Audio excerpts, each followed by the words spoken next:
Why is it that women's stories about the way we navigate the world are described as small? And yeah, I'm shooting on small cameras in small spaces because so much of it is in the domestic space. But Yeah. hopefully, it's a big story with a big reach. So, hi, Victoria. Welcome to Director's Notes. Hello, thanks for having me. Not a problem. So, what I'll do is I'll just let you introduce yourself and your film that we're going to be talking about today. Cool. I am Victoria Mapplebeck, and I directed and filmed and co-edited a feature documentary called Motherboard, which we're going to be talking about.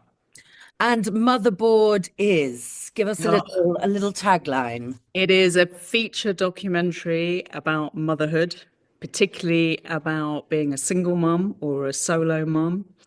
And yeah, the story began at 38 when I found myself single, pregnant, and broke, and decided to go ahead with the pregnancy. And I now have my son, Jim, who's 21, and it documents the highs and lows and roller coaster of parenting over the last 2 decades.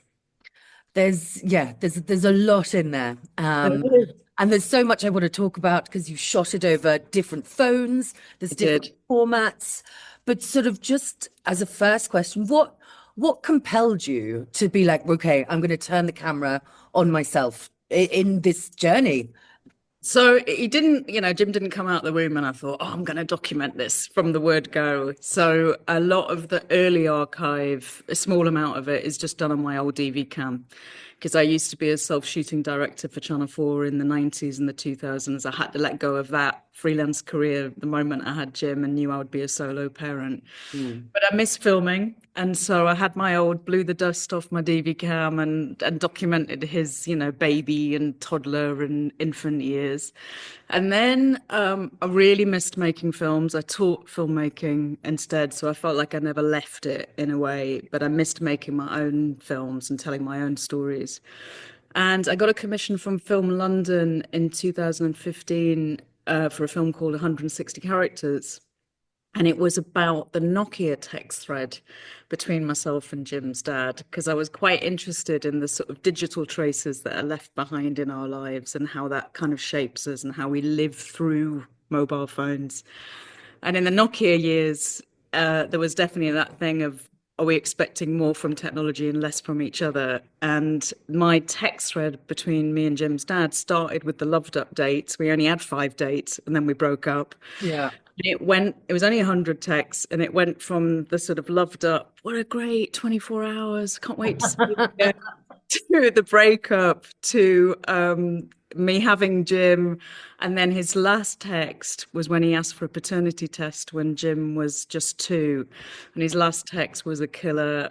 Yes, I needed to know because it was obviously 99.9% you're his dad. I'm Yeah. moving to Spain, which was in 160 characters, which is why the title of the film came from. And I was sort of really interested in the, like I say, the sort of this huge arc that was in this just 100 text message, Nokia text messages. So that was the first film, and that told the story, I suppose, from my perspective of Mm. raising Jim alone, using the Nokia text to sort of tell the kind of micro story behind each text. And then Jim was about 11 when I made that. And then when he was 13, he asked if he could meet his dad again. Mhm. And that was a really difficult moment because I think I'd thought he would be older, like maybe 18. And his dad had made it pretty clear that he didn't want to be involved in his life. I would have liked him to have been. And I was worried he was young and he was going to meet with more rejection. And it was like a really big decision. And so we made a film together, which Jim was very much on board for, which was about that whole decision, that whole process. How do you make contact with an absent dad that you've not been in touch with for over a decade, asking him to meet his son? It's a difficult. Do you ring him? Do you put it in a It's text? huge. And the film is about that. And That missed call. that was Miss Call. Yeah. And then just at the end of the edit on Miss Call, and actually this whole process, Jim was always a big part of the filmmaking. So I worked with a woman editor called Lisa Forrest on those 2 shorts. It was a really good friend of the family, and we would sit down and show Jim material and assemblies and rough cuts. And he had power of veto from that off. So we don't ever use material he's not kind of happy with. So he's a big part of the filmmaking process. And then, and sadly, just at the end of the edit on Miss Call, which was actually quite a fast turnaround film, that one was made in about 4 or 5 months. Yeah. My first mammogram that women in South London, when you're part of Southwark Council, you get a mammogram from when you're about 50. Mm. And I didn't have any symptoms, and sadly, I was diagnosed with breast cancer. And I think I'd already had this few years of making personal shorts on smartphones that were about quite difficult things. And I knew that it helped me.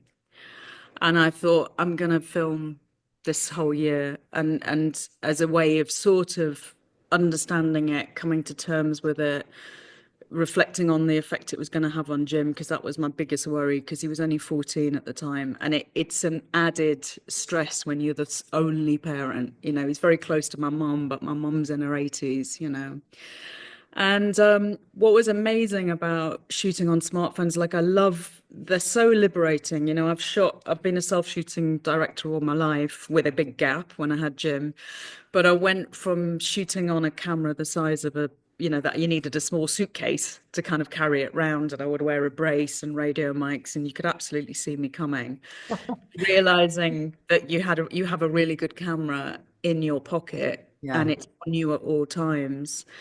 And it was really liberating when I was going through treatment, because you don't have to get in touch with the comms department and say, oh, I've got a BBC or a Channel 4 crew coming, and is it okay? And we'll be very careful not to film other people. You just put the camera in selfie mode, and nobody's intimidated by smartphones.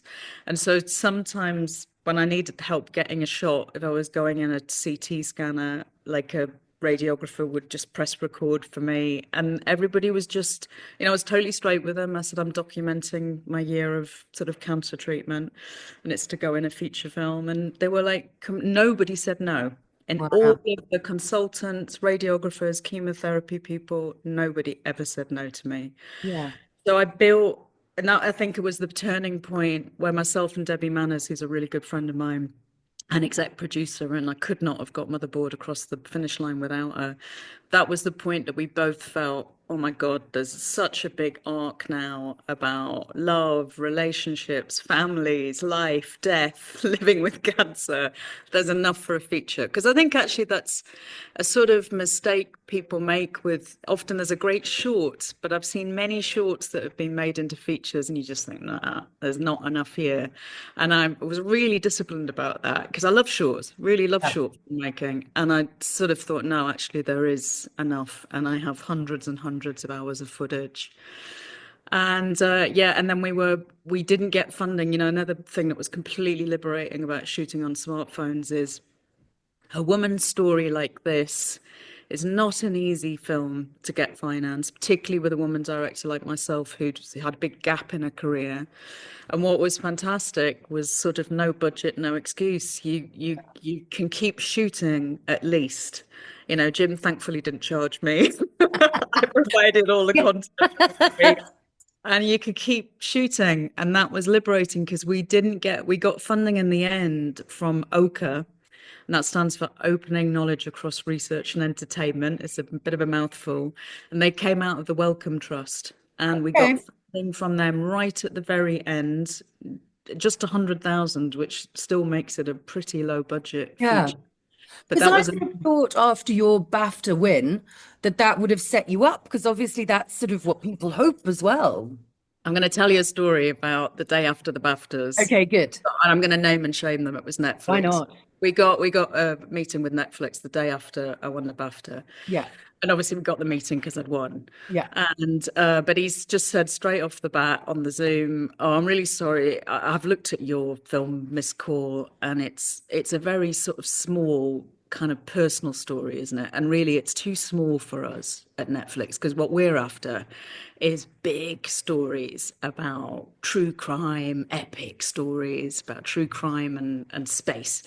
And so he said, so it's a no. And I remember just thinking, I've got nothing to lose. It's a no. I'm going to go for it. And I just said, well, do you know what? Raising a kid completely on your own, and him meeting his dad for the first time at 13, closely followed by us dealing with my breast cancer and treatment. And his teen years, Mm. which were, let me tell you, a real roller coaster. That's put us on a pretty epic journey. And I think that there is this thing. I know Michaela Cole was once told when she was first trying to get funding for I May Destroy You. Again, same thing, too small for us, you know. And I just think it's really interesting of like, why is it that women's stories about the way we navigate the world are described as small? And yeah, I'm sure I'm shooting on small cameras in small spaces because so much of it is in the domestic space. But Yeah. hopefully it's a big story with a big reach. And anyway, that was a no, and we went another 4 years without funding. So we said no. The BAFTA didn't help. It might have helped a male director, I think, better than it helped me. But it is. I mean, I think ultimately it does help a bit with funding, because when the green light finally goes on, they can say, Yeah. "Oh, we're funding a BAFTA-winning filmmaker," and it sort of adds a level of experience or success into the mix. But no, we still went another 4 or 5 years after winning it before we got financed. Well, I guess by the sounds of it, it opens the doors. So you got the meeting with Netflix, but it didn't mean that it was No, a didn't welcome. mean it was a yes. It was a meeting just to say it's a no. I suppose had we not won the BAFTA, we wouldn't have got the Zoom to say no. Yeah. It's been Well, an even more the fool then. more for their loss, exactly. Yeah, they're lost. I loved, so you, in the film, you're rejecting this sort of romantic version of motherhood, Yeah, which is maybe what Netflix wanted. Who knows? possibly. I think they would have Yeah, wanted much more that editorial sounds more control. interesting. Yeah, And there's a lot of honesty. You lay everything bare. How yeah. did you then decide what you were going to include and what not to include? Because there must be some things that are a bit too honest and intimate. Yeah. I did want a really 3D portrait of parenting. And I remember Jim saying, you know, you can't make a film about parenting mum without showing the shit bits. And I felt that was to be very true. And so, in a way, consent was easier from Jim on the shorts because they'd finished by the time he was 13, 14, and we Ah, were still extremely close, and he hadn't hit the difficult teen years. And also, I think he had a sort of delayed response to my cancer treatment. And during lockdown, I was making an immersive sound piece for IDFA. I'd got a bit of money from IDFA Doc Lab. And the way we went back to landline calls, and that was my only way I could be in touch with my mum, because in the early days pre-vaccine, you couldn't see her. mhm. Would do. I'll talk to her for like about an hour every day, and they were really funny, you know. But do you remember when there was those weird shortages, and Jim's mad for tomato ketchup, and bless her, she'd gone round in her car all the little shops. I've got him the ketchup. I've got him. Stockpiling. Yeah, stockpiling, exactly. Getting the toilet paper as well. And so I had this enormous audio archive and it meant that every time I made a call, I was recording it. And me and Jim, early lockdown, had this terrible row where I was like any parent. I was sort of trying to think of kind of productive things he could be doing with his time. So I said, he hadn't learned to drive at that point, and he still hasn't actually. And I said, why don't you do the theory test? That'll be good. I mean, what a stupid idea. I mean, I look back on it now and you think of all the dumb arse telling a 16-year-old whose horizons have suddenly shrunk into a two-bedroom flat. Yeah. He should now get Middle of the through the road. day learning theory. And you can imagine how that went down badly. And he stormed out. And then he's very close to my mum. She's almost like another parent to him. So he's on his way up to my mum's. And I'm terrified thinking if Jim's got COVID. And Jim was like any teenager, not particularly careful about COVID protocols at the beginning.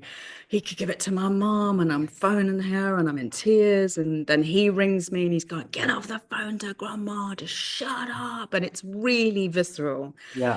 It really captures a sort of teen row that I'd imagine most parents have been through. Oh, yeah. But I think what was really good, so I had the recording of it, and what was really good, and I think sets me apart from the sort of the mum influencers on socials and what's now called sharenting, putting quite intimate footage of kids and teenagers online in a very instantaneous live way, not always with their consent, because there's been quite a lot of controversies.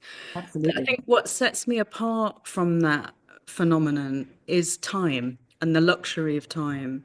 So we had like 3 years of looking at that call, listening to that call in the edit, and Jim thinking, did he want it in or not?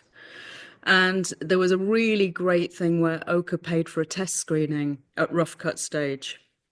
And I'm really glad they did, because I remember saying to Jim, he was going, people will hate me. They'll hear me saying to you, shut up. They'll just absolutely hate. Oh, And we played, and the love in the room was huge, and it was very typical of.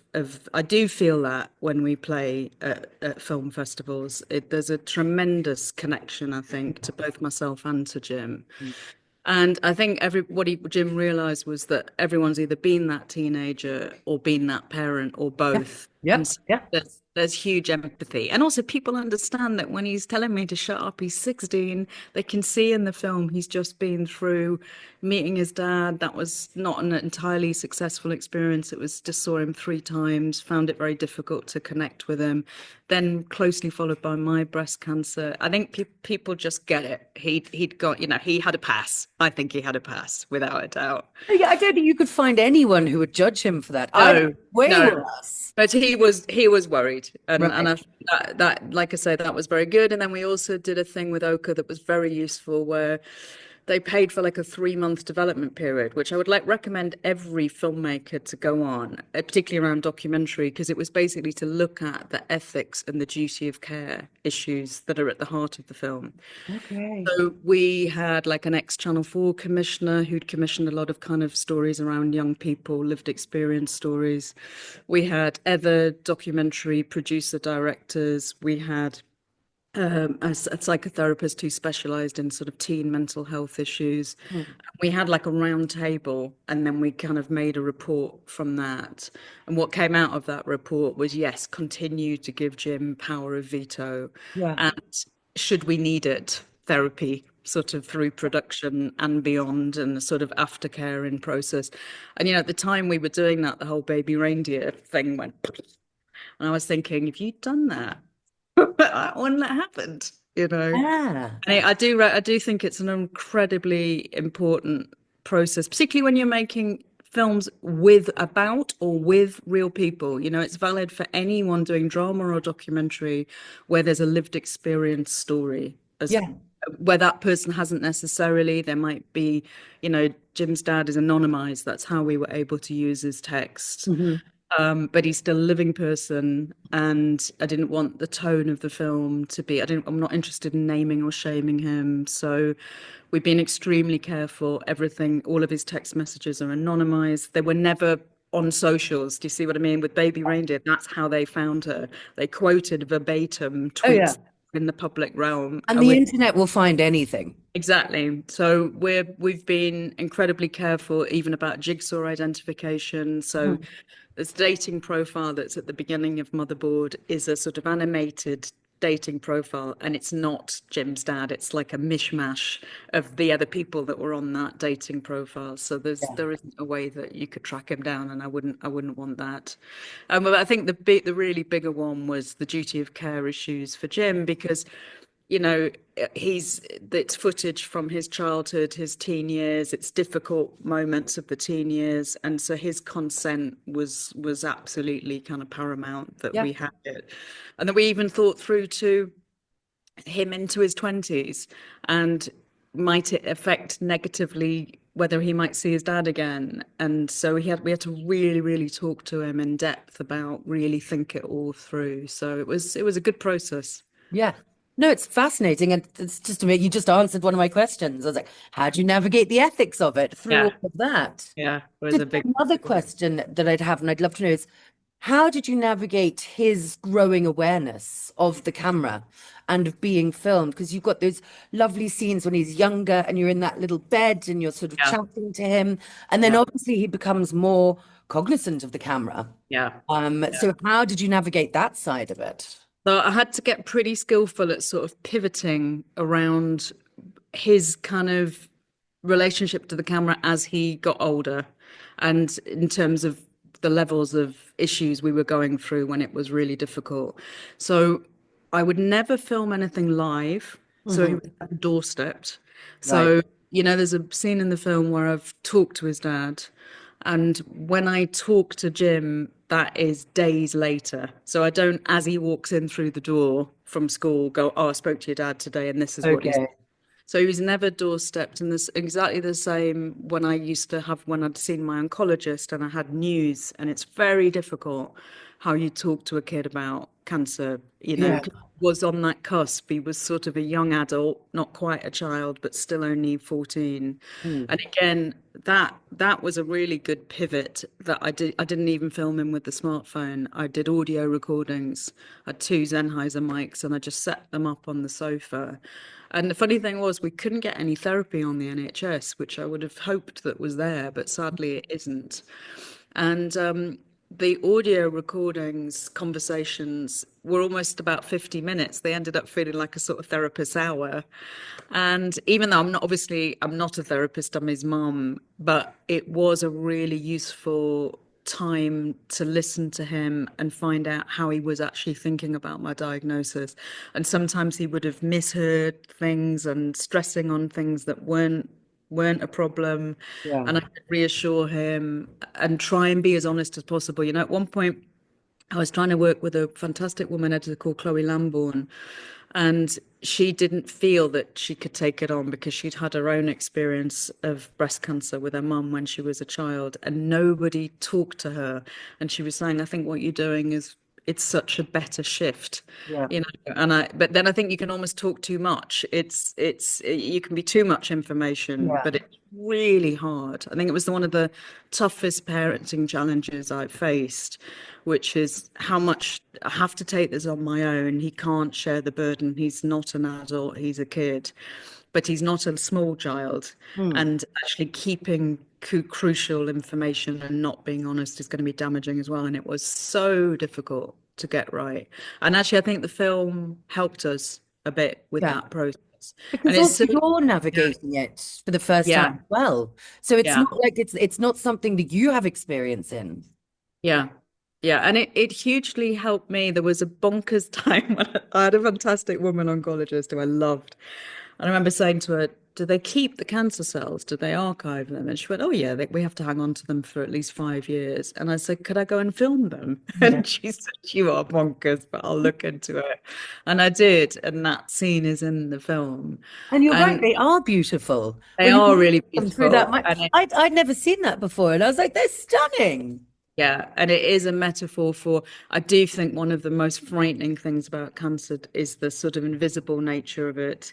And of course, you have to lean into the fact you have absolutely no, really zero agency and zero control. And all of the metaphors about battling cancer and it almost being a sort of reflection of your positive mindset, of course, is just rubbish. It people either do well or don't in terms of the stage and the randomness of what they have to deal with, Yeah.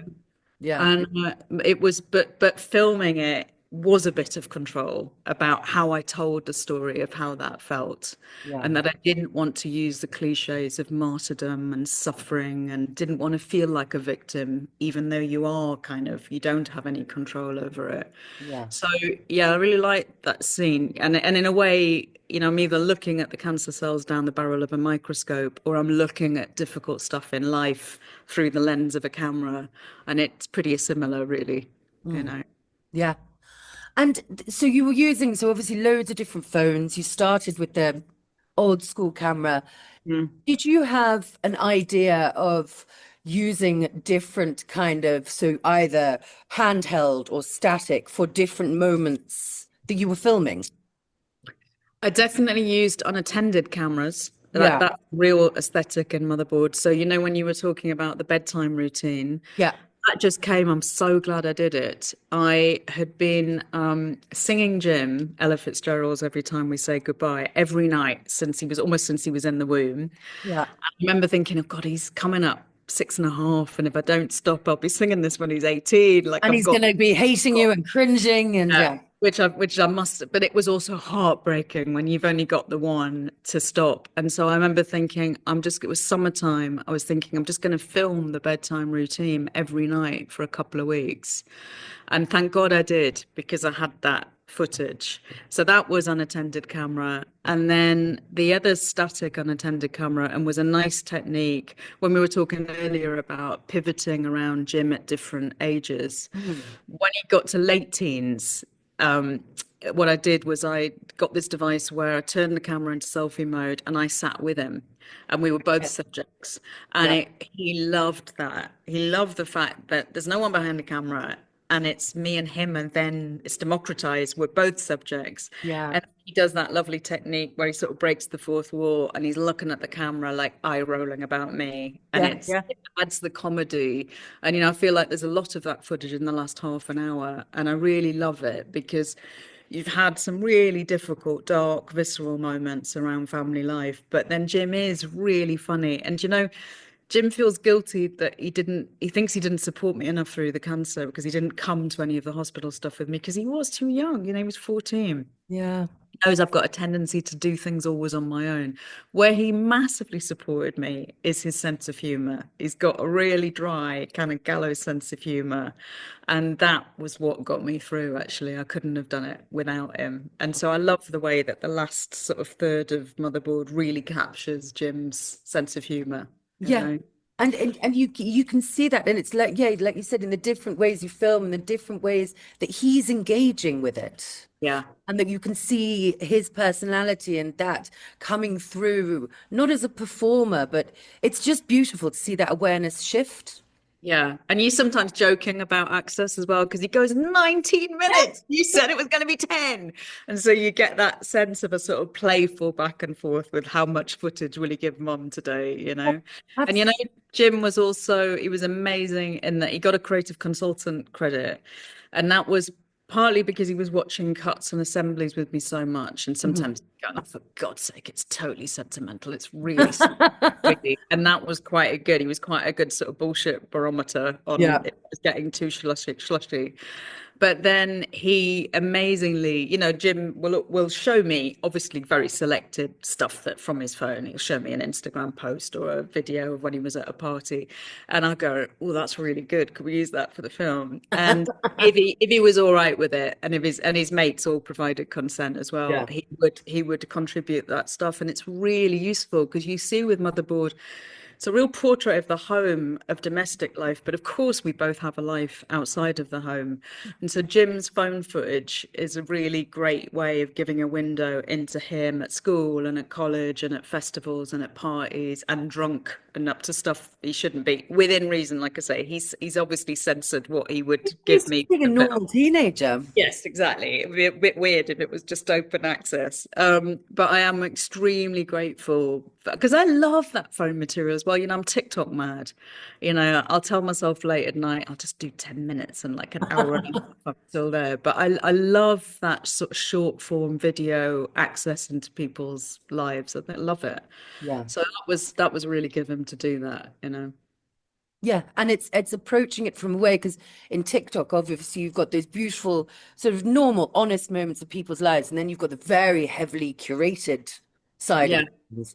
And Motherboard's got nothing of that, No, which I because I think really that's a real appreciate. shift, isn't it, in socials? I was listening to that Absolutely. really good podcast, The Rest is Entertainment, and they were sort of saying that's the shift from the Kardashian socials, which used to be ridiculously filtered, Yeah, and then became a fashion for that. And now we're living in an age where actually authenticity is the yeah, currency. that's And I prefer that. I suppose I've always come from that direction, keep it real. And I think, it's why Saltpath came a cropper because I went to see that film and I suppose everyone's going, oh, I knew, but I did. I felt something was off and yeah, it didn't feel authentic. yeah. Turned out it probably wasn't. It's probably quite controversial still to say, but Oh no, it's out everywhere now. yeah, Everybody. it is. I just think if you're going to do memoir or autobiography, you have to be, of course, you won't tell absolutely everything about your life, but you do have to take some risks Of and course. you do have to be exposing and Yeah. keep it real. And if you don't, it doesn't work. Yeah. And it goes back to the baby reindeer thing. If there's something that you're trying to hide, the internet will find it and Yeah, will expose you. yeah, So why put yourself in that such a vulnerable position like yeah, that? It makes yeah. no sense to me. I've got a friend who's a film critic, and she made a really good distinction between I May Destroy You and Baby Reindeer, which is they're both telling very visceral stories of a difficult thing that's happened to the writer director. Mm. But in Michaela Coel's sort of case, she's through it. She's done the therapy. She can tell she's doing it. She's got a director's head on her as well as telling the personal story. And you need that. And I think he didn't have that. I don't think he was as resolved about the story, and I don't think he'd done as much sort of therapy work, and you can tell.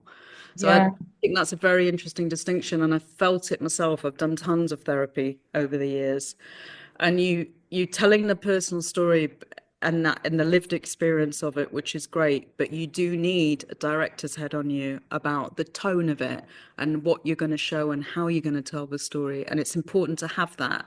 And if it's just all guts on the table, it's not as good actually. Yeah, no, that's really interesting. It makes total sense. Yeah, But now reflecting on both of those, that really, yeah, yeah. So, I mean, we've spoken about the filming, we've spoken about consent, we've spoken about your hours and hours of footage. So you're yeah. approaching some sort of edit, some sort of assembly. How did that whole process work? It was so hard, Yeah, so hard. I can't even imagine. Yeah. So I co-edited it with a director who was fairly recently out of the National Film and TV School, and so we co-edited it together. And it was 2 years of a year and about a year and a half with Ollie every day, five Yeah, days a week, and then me then going at it back into the evenings and weekends. It was a lot of work. yeah. And then we had five consultant editors, which does sound a lot, but what I loved was they were from all different aspects of documentary feature telling, from sort of slightly more conventional sort of TV form to like really avant-garde, sort of very personal. I had a lovely guy, Isidore Bethel, who'd made personal autobiographical documentaries himself. I had a fantastic woman director called Shamira Raphael, who made a film called Shabu that I loved. And she was great because she was 40 and just deciding whether to have a child or not. And so she said, "Oh, I started off watching Motherboard going, I could do this." And then by the end of it, I'm like, no way. So that was really funny because she was a really good sort of drama filmmaker, but had that experience. And so the consultant editors were watching it every 2 or 3 months, and Mm, then I was taking on these often incredibly diametrically opposed responses. But then that's good, yeah. and then you make sense of that.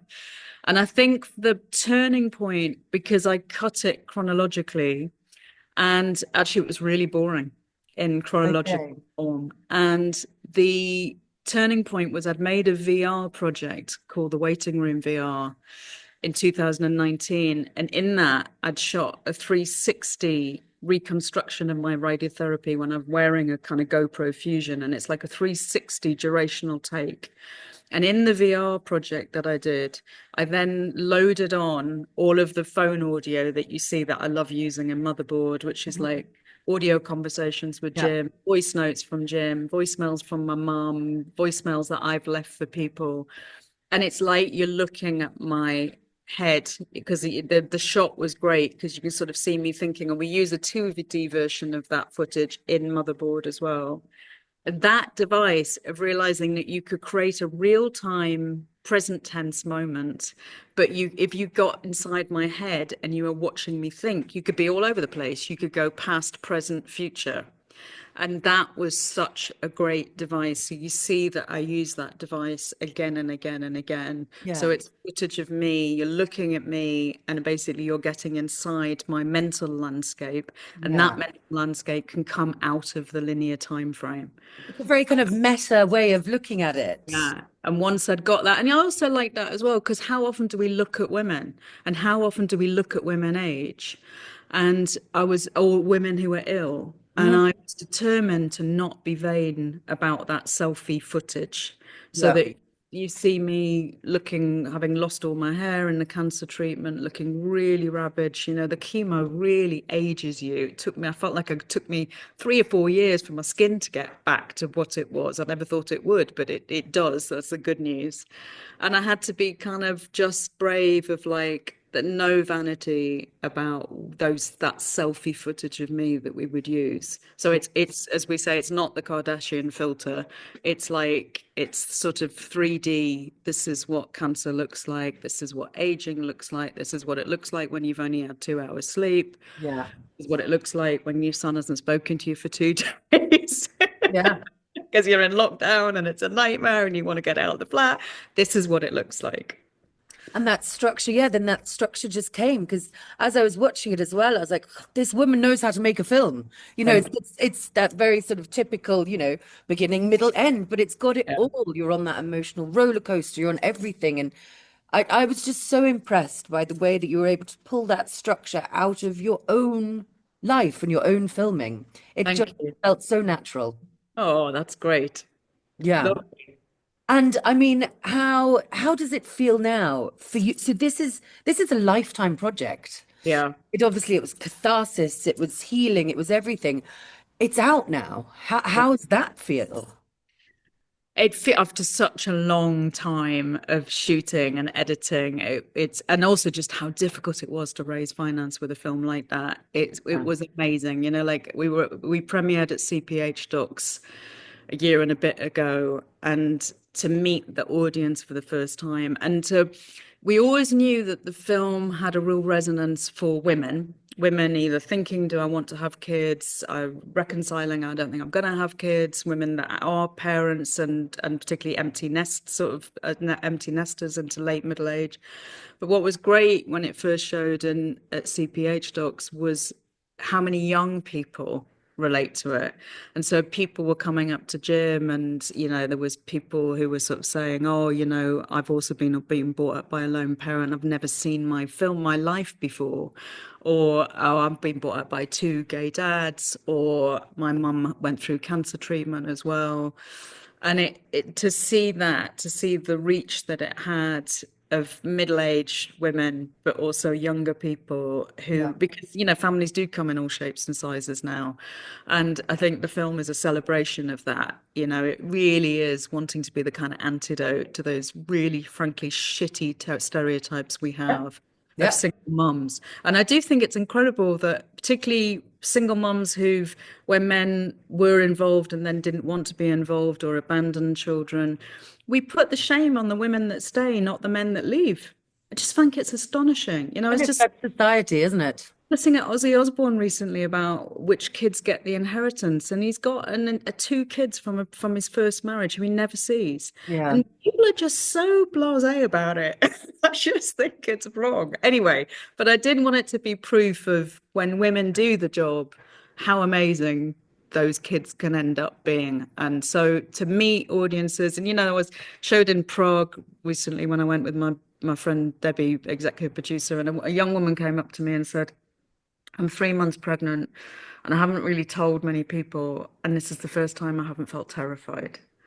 I was like, oh, like that's what you do it for. Because I don't think I'm going to make any money out of this film. It's not a film that will do great, I think, in terms of broadcast sales. It's not a very mainstream sort of what's selling in terms of feature docs. But that you can't put a price on it. No, no. That's the result. In terms of who it affects and Yeah. individual stories. Yeah.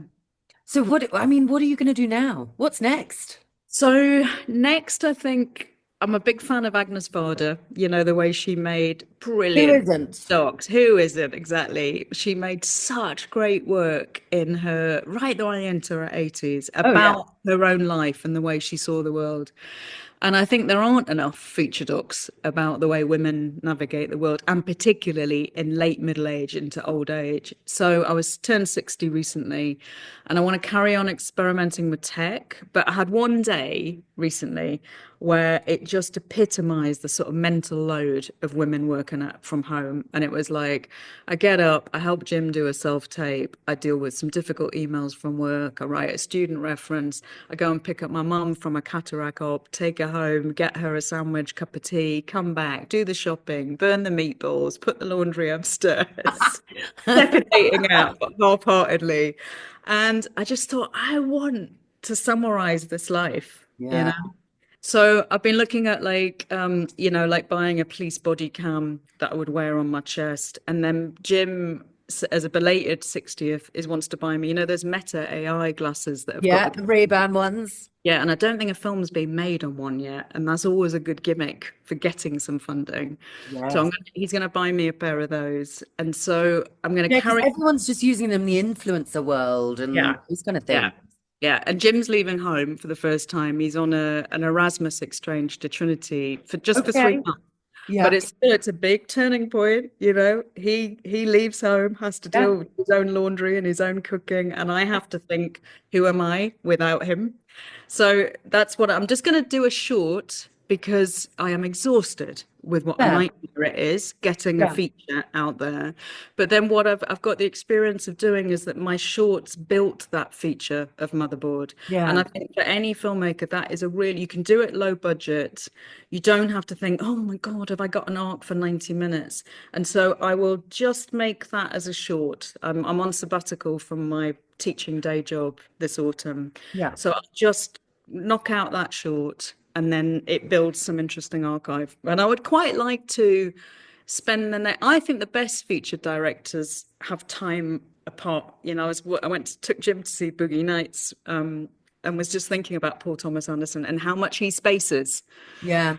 his films, and I think there's a lot to be said for that. And so I don't mind if the next feature takes me 7 or 8 years. So I'm going to start building an archive of my own life. I think Jim's probably done pretty. He might give me the odd You guest can have little cameos. appearance, little cameos. We Yeah. might get that, but it's definitely going to be more on my life in my 60s because I don't think we see that enough. You We know? don't. We don't at all. Women are just ignored. Well, we're Yeah, ignored anyway, and then yeah, especially when we get older, we're yeah, ignored even more. yeah, yeah, And like you were talking about, I think I talked to my friends about it and just how sometimes life is just so full with doing all the things. And I just call it adulting. yeah, Like, what did you do today? I'm like, I adulted. Like, you'll yeah, go to the doctors, you take the dog somewhere, you talk to yeah, that person, you do your work, you cook, yeah, clean, and you've had an exhausting day. And I'm like, I just yeah. adulted. And that's all it is. And we And know also that women take that on way yeah, much. Did you ever watch Better Things? Because that was a big influence to me. I'm a Pamela bit Anderson. obsessed with Pamela Adlon. Oh, I love it. But in the final season, there's a brilliant episode where she's talking to the doctor and he just goes, oh, you're middle age. It's a lot. And she then described, and he said, oh, you're running errands and things. And then she said, it's not just the running errands. And then she Everything. Yeah, describes the level of what she's yeah. dealing with the three teenage daughters, My the mum mom. got dementia next door, the hot flushes, the whole caboodle. And it's like literally 2 paragraphs of monologue. And then she Yeah. goes, it's a lot, Dr. Babu. And it is. It is. It is. That's exactly how Yeah, I feel. yeah. Oh God, I can't wait for her to come back. King of the Hill is coming back as Oh, well. she's fantastic. She's so cool, isn't she? To It's be so honest, Better cool. Things was so inspirational to me because it was their first time, honestly, that I'd seen the single parent cool.